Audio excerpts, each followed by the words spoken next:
Okay. Gut. So, willkommen zu einem neuen Video. Wir machen weiter an der Mobilette. Wir nennen ihn jetzt einfach mal Moto Moto, weil während wir hier filmen, habe ich noch nicht gesehen, was für Vorschläge das ihr geschrieben habt im letzten Video. Ziel von heute, Rolling Chassis, damit wir den auch langsam auf die Straße bringen können. Und mal schauen, was die 140 Kubik hier bringen. Also im Inserat ist ja gestanden 140 lief. So wie der Motor jetzt weg war, wie wir letztes Mal gesehen haben, ist der ganz sicher gar nicht gelaufen, weil wir haben Luft zwischen den Zylinderköpfen gehabt. Das Ganze ist angestanden. Jetzt läuft er ja.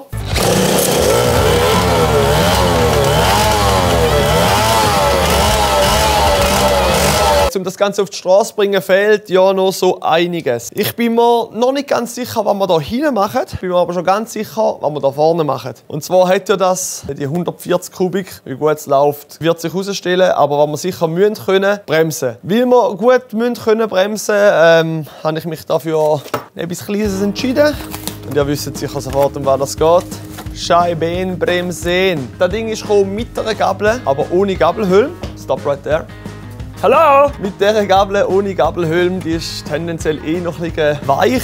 Hat so ein lustiges Skiwerfer-Ding da. Aber die benutzen wir nicht mehr weiter. Wir rüsten um. Und zwar auf eine EBA-Gabel, wo wir dann eben die Scheibenbremse anmachen können. Für das Zwingrad neben. Wir gehen. Oh, habe ich die richtig genommen? Oh, oh. Mal, also richtig genommen. Wir gehen auf ein Puch-Gussrad vorne. Das ist jetzt mal das Erste, was wir machen müssen. Für das brauche ich jetzt aber noch mal ein paar Teile. Ich habe noch nicht alles verwünscht. Wir gehen noch schnell ins Lager. Dann können wir hier oben starten. Sie können die Öfen noch ein bisschen heizen, es ist nämlich bitterkalt.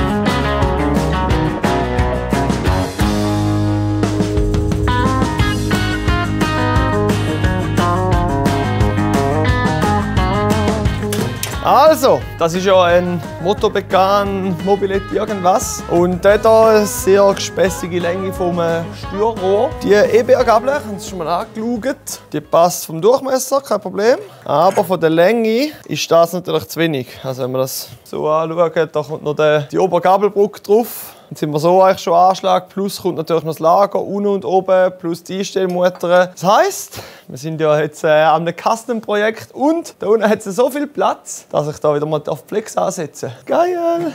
Sicher 3 cm, wenn wir hier abschneiden. Wird jetzt so zusammengesteckt. Ihr dürft auch gerne schon mal in die Kommentare schreiben, wie das Ding später aussehen soll. Soll das gel bleiben? Soll das irgendeine andere Farbe bekommen? Custom-Lackierung? Grundsätzlich wird so ein Renntöffli, ein Viertel-, Achtel-Meilen-Töffli, was auch immer, je nachdem, wie es dann halt performt. Und die sind ja meistens am Anfang auch noch nicht so lackiert. Darum lassen wir jetzt erstmal da drauf, schauen, was läuft, schauen, dass für eine Lackierung sich der Motor verdient. Aber gerne mal einen Kommentar zu der Farbe. Was könnte man da machen? Flexen könnte man auf jeden Fall. Wir sind jetzt Gott sei Dank ausgestattet. Wir haben jetzt alles auch da.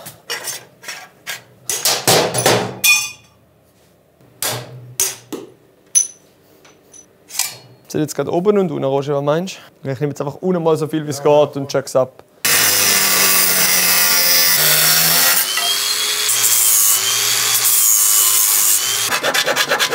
Wir pressen jetzt einfach das Lager mal ein, beziehungsweise die Lagerschale mal ein. Dann haben wir das wunderbare Swing-Lagerschalen-Einpresswerkzeug.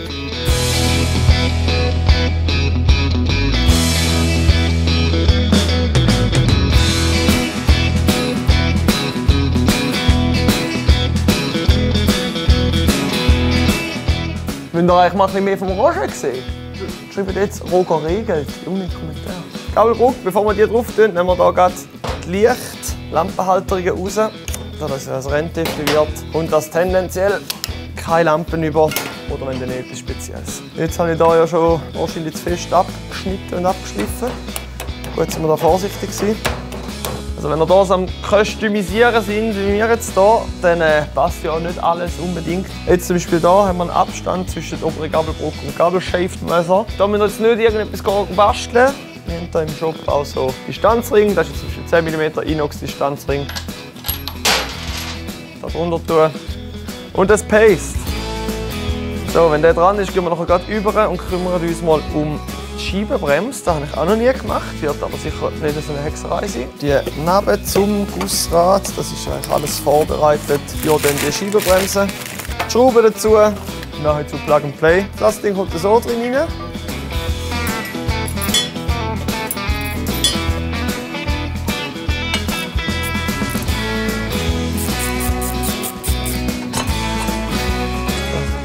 Neu. Jetzt sollten wir schnell den Lenker an. Und da übrigens, 3 Zoll, Semi-Slick. Vorne sicher kein Problem. Hinten ist das Ganze ein bisschen eine engere Sache. Ich finde aber 3 Zoll muss schon sein. Es ist mal hinten mal das Originalrad. Ich will das Ding einfach mal auf Rädchen haben, unbedingt. Gut, also Lenker. Meiner Meinung nach ein bisschen Oldschool Racing. Finde ich noch recht stylisch. Kann mir auch bei so Café Racer oder so verbauen. Bequem ist sicher anders, von der Distanz her da soll es gehen. Kannst du auch so montieren. Das ist dann einfach scheiße. Jetzt können wir hier auch den Bremshebel anmachen. Das Kabel ist natürlich für die höheren Lenker auch gedacht, beziehungsweise eher für die gedacht. Heisst, wir haben ein bisschen viel Kabel, macht aber nichts. Ich mache es jetzt hier unten noch einmal an. So. Die Bremse tut es bereits, kontrolliert es aber noch, nicht einfach verbauen und rumfahren. Übrigens, auch hier wieder, leider nicht die Strasse zugelassen. Sie sind besser, sie bremsen mehr, aber leider nicht typisch konform. Darum im Straßenverkehr eigene Verantwortung. Aber es bremst natürlich viel besser. Gut, Roger und ich können jetzt einen Kaffee nehmen. Wir können es gleich wieder. Hast du nicht gern Kaffee? Dann gebe ich dir einen OVO aus.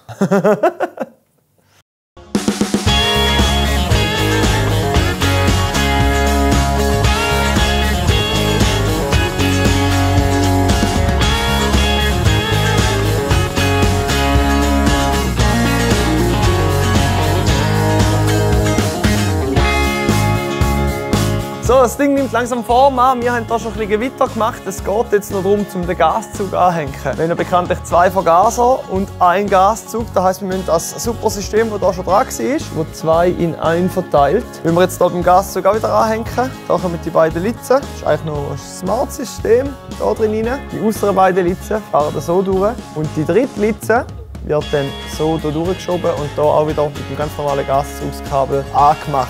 Und sollte dann hoffentlich auch komplett funktionieren. Im Shop haben wir das auch von Malossi. Ich weiß nicht, ob es genau gleich funktioniert, aber ist vorhanden. Anziehen. Das ist jetzt alles ein bisschen Ausprobieren. So, là. Ich glaube, ich mache hier mal schon mit dem Kabelbinder ran. Das ist dran.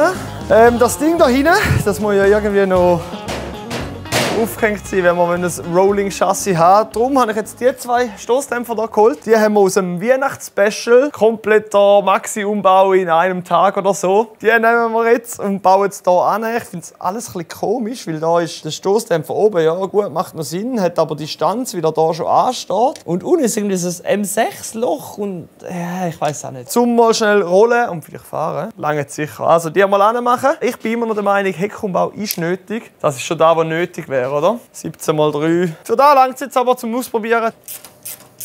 Professionell ist anders. Grundsätzlich können wir den Motor starten, weil der Gaszug ist jetzt angehängt. Wir können jetzt eigentlich noch mal schnell anstellen, schauen, ob noch alles tut, ob alles noch angehängt ist. Da professionell, wie ich die Zündung hier auf einer Seite gemacht habe. Und dann eigentlich Riemen montieren und dann auf die Straße. Nehmen wir da mal hier. Choke rein. Schon nicht schön. Ein linksdrehender Motor mit der Bohrmaschine anlassen.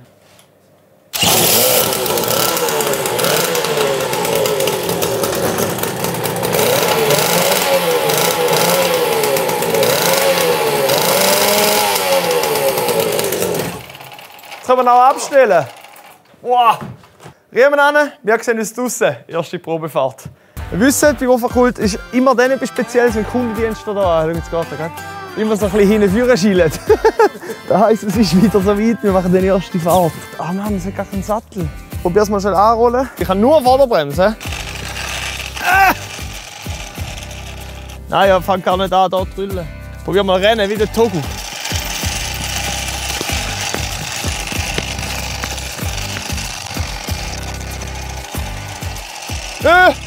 Aus dem Grund haben wir natürlich die Bohrmaschine dabei. Oh nein! Oha! Oh shit!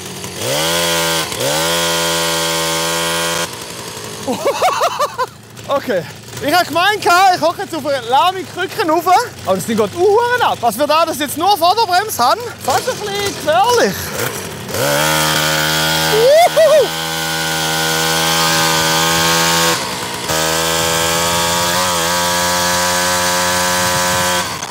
Affengeil, Mann! Ey, das hätte ich jetzt echt nicht erwartet. Das Ding geht richtig super ab. Für das, dass es ein Bodybuilder ist, der die ganze Zeit seine Beine trainiert, das geht einfach so Uhren ab. Ich weiß nicht, ob Höchstgeschwindigkeit das Richtige ist, aber einfach mal ein Referenzmaß nehmen, oder? Okay, für einen Matschi wäre auch ein Schutzblech noch geil. Jetzt sehen wir schauen. Ja, jetzt 55, jetzt auf die kurze Strecke Maximalgeschwindigkeit. Ich habe das Gefühl, da würde noch ein bisschen mehr gehen, aber das ist mal für eine Referenz. 55 für das, dass wir jetzt eigentlich wirklich nichts angelangt haben. 140 live. Da muss noch ein bisschen mehr rausschauen. Wir machen hier noch Feinabstimmung und schauen sicher, dass der Hinterteil von dem Töffli dem Vorderteil entspricht. Das ist sicher auch noch wichtig. Für das Video wäre es jetzt aber gewesen. Ich hoffe, euch hat es gefallen. Ich sage immer noch Moto wegen den Doppelmotoren. Wenn ihr aber eine bessere Idee habt, schreibt es in die Kommentare. Lasst ein Like da, abonniert den Kanal, wenn ihr nichts verpassen wollt. Wir sehen uns beim nächsten Mal wieder. Macht's gut. Ciao. Und Starter brauchen wir auch noch. Das ist mühsam. Das ist eigentlich meine Ausstreckung.